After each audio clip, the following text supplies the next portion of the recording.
Hey everyone, RogueGold here, and today I want to give you a bit of a guide to Heroic Countdown. If you didn't hear, the latest update for the Division 2 Season 10 has brought a lot of countdown changes to the countdown game mode, some of those including 3 new difficulties, including Normal, Hard, and Heroic. And Heroic has already become a really good go-to spot for a lot of the endgame population of the Division 2. Countdown was already one of the best spots in the game for farming loot, and while that old challenging level still gives you a lot of great stuff, they didn't, lessen any of its potency with rewards or whatnot. Heroic is, of course, the latest and greatest challenge that a lot of people are going out and trying to conquer, and it's been a really intriguing one. I didn't get a lot of experience with it on the PTS, but jumping into it on the live game, it's a big challenge, but it also comes with a lot of reward. I think the best run I've done so far, I netted 208 countdown credits, which is almost enough, I believe, for an exotic cache, and then you can buy one of anything else you want if you want that instead. So it's very lucrative, and you get the same amount, if not better rewards. I mean, you get higher rolls on them. It's just great across the board. But that does come with an increased amount of challenge. Namely, the enemies are beefy. They are really tanky, and you can notice it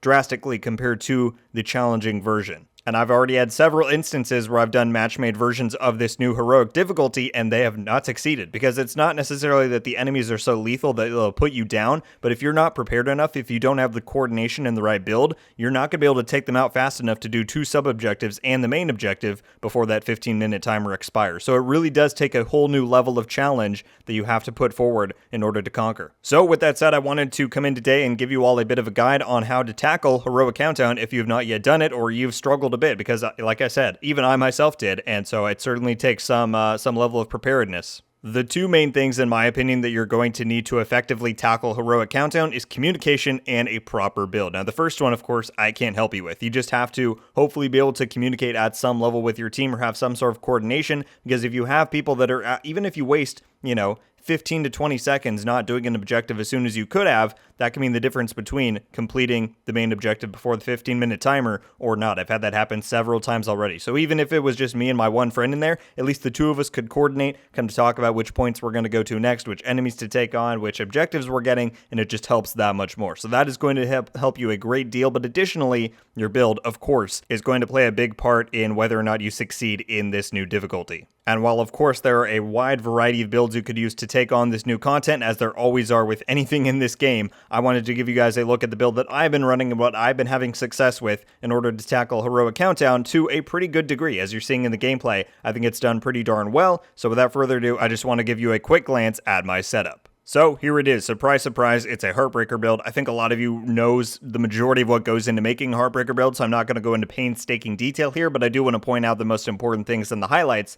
that I think are good for you to know. I'll make it short and sweet. Starting off with the primary, we of course have the Kingbreaker, which is just one of the best weapons in the game for any pulse-related build, because you get perfect flatline, so that is the main reasoning there, and this is the one I would recommend you use. For the secondary, I have the Rock and Roll Shotgun, which has perfect extra magazine capacity, and I think this is one of the best options because this is the best way you're going to be able to build up those stacks. Just get a headshot, build that up, swap to your AR. That's kind of the gameplay loop that many are familiar with. Then I'm using the new exotic with TU16, the Busy Little Bee. Now you'll see in the gameplay that I use this quite frequently to boost up my damage, and in something like Heroic Countdown, I think this is one of the best examples and places where the Busy Little Bee really shines, because once I have my stacks built up and I have the AR out, I just swap to the pistol, shoot as many enemies as I see in front of me, swap back, and for those 10 seconds, you're getting that much extra damage. It's free to do. You just have to learn a little bit of a different playstyle, or just remember in your mind to pull it out and get those shots, and you're just going to be doing that much more damage. So I've had a lot of success with it, and I would highly recommend you try it out. I did a review on this gun the other day, and I will link that in the top corner if you want to check it out, but this is a great new exotic for TU16, and I absolutely recommend incorporating it into this build. Moving on, we have, of course, 4 pieces of Heartbreaker. I think the majority of you know the deal here. You build up stacks, you do a lot of damage. And on all of these, I have weapon damage, headshot damage,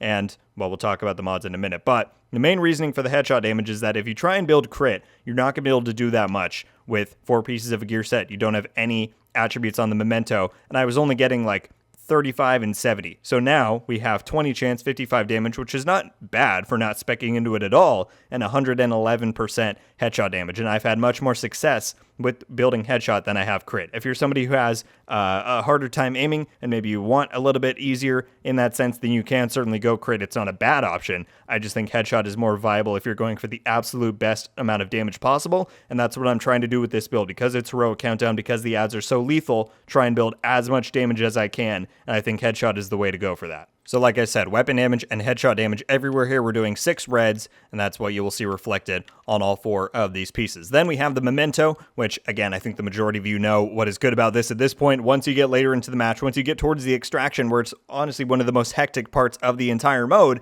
that's when you're going to have your 30 stacks. That's when you're getting all the extra bonuses, and it just makes it that much greater, and you get all the core attributes, which certainly never hurts. So the memento is definitely my recommendation there. And then I have one piece Fenris to get that 10% assault rifle damage. You could probably go for Fox's Prayers as well. I guess I haven't done like the extreme testing to figure out which one is technically better. Either is going to be a great option, but on here I have weapon damage, weapon handling, and headshot damage. The weapon handling is interchangeable for whatever you want there. But yeah. Now, like I said, I'm running 6 reds, and so because of that, I am running 3 protection from elites mods, which is getting me 36% protection from elites, which in Countdown, there's already a lot of elites, and you can imagine in Heroic Countdown, there's even more. So I'm getting a lot of extra survivability, which I wouldn't have otherwise. If you feel comfortable without those, you could run headshot mods and get an extra 30% to inch closer to 150% headshot damage. I have stuff I could optimize on here as well.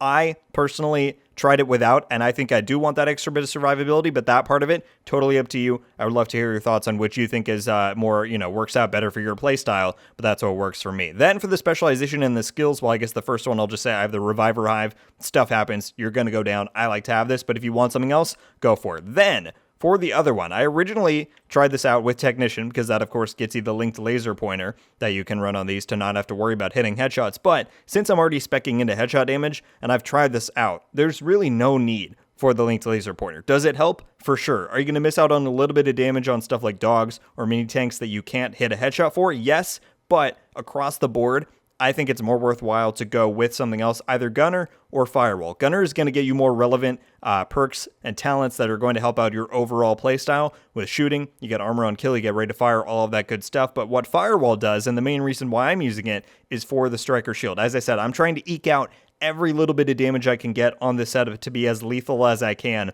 in Heroic Countdown, where these NPCs are stupidly tanky, right? And by using Firewall, I get the Striker Shield, which gets me that 11% extra damage bonus to enemy that's in front of me. And that just makes it, that much more worthwhile of an option. Not to mention the fact that I get the 10% crit damage mod that I can use there and, bump that up a little bit. I get the perk on here where it lights enemies on fire that are nearby me when my armor breaks. There's some nice stuff. And like I said, the main thing for Firewall is the shield. So I have chosen to run it for that. But like I said, do Gunner if you want that. And if you really want the extra pulse ability, do Technician. But I think there are better options out there. That is the look of the build. Hopefully that was short enough. That is what I'm using in Heroic Countdown. And that's about it, everybody. Like I said, from my experience, I think the 2 things that are really going to help you out in Heroic Countdown are your build and communication. I just gave you my thoughts on one of those, and one, of a many varied combinations of builds that you could use to be successful in this new mode and this new difficulty.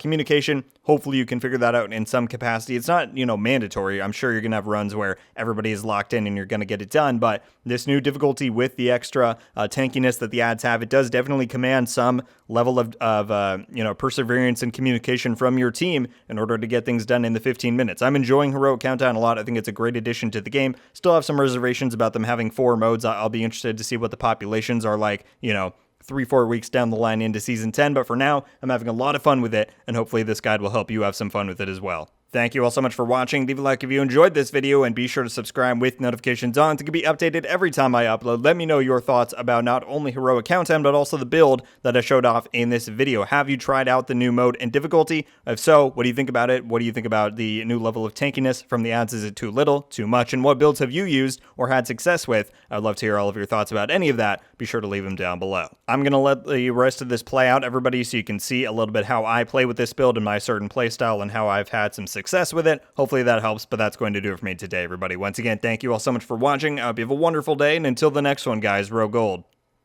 Ow.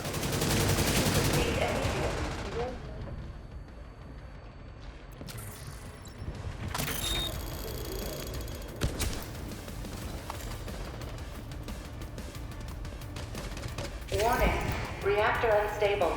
Initiating lockdown procedures. Good work decrypting the protocols. You need to remove those controls to get the reactor back online. Nice. Almost done. I need you to destroy whatever the hell that thing is called. You'll need to run the sequence twice.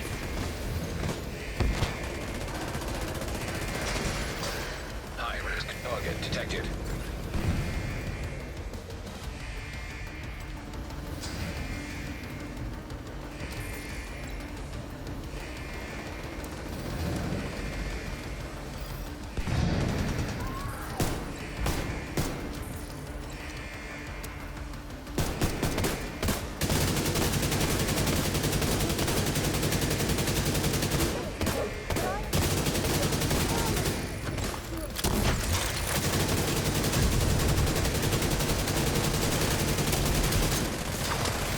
Great work, Agent. Now you just need to restart the reactor and keep any hostiles from knocking it offline or killing you. No pressure.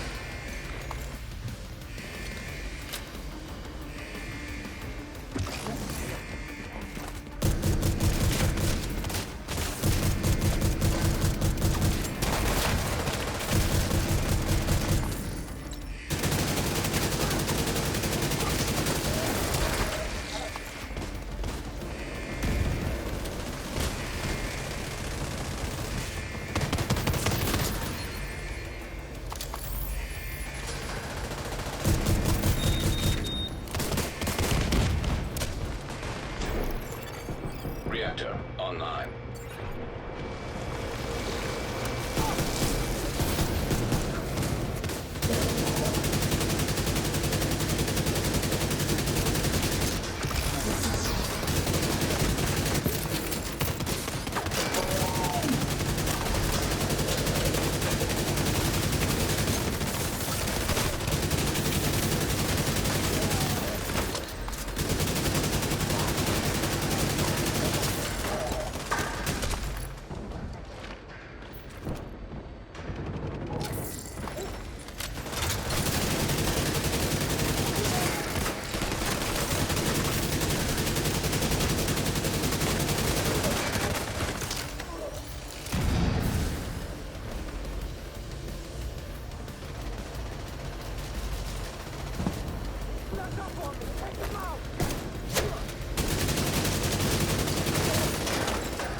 Great work, Agent. The power plant is stable. Now get the hell out of there. When you're ready to come home, shoot off a flare.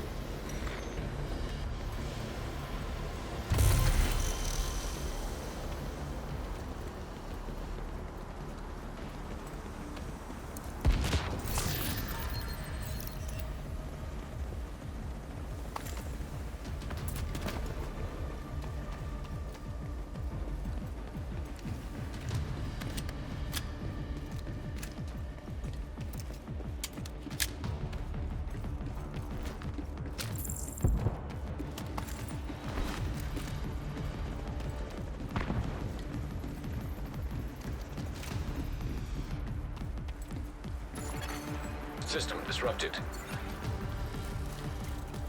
Get on that helo. We've got hunters incoming.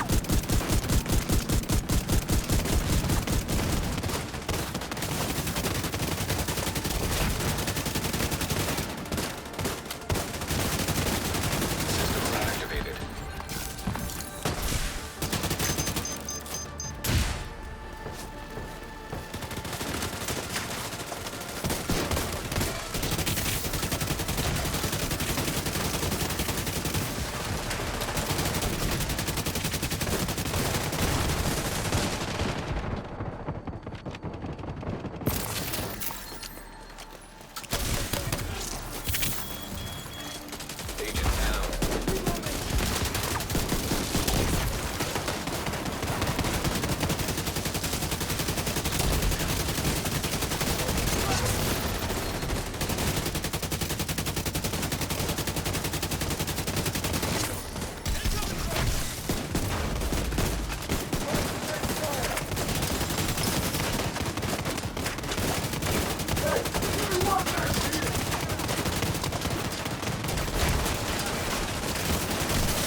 we're ready, send up a flare so Torres can pick you up.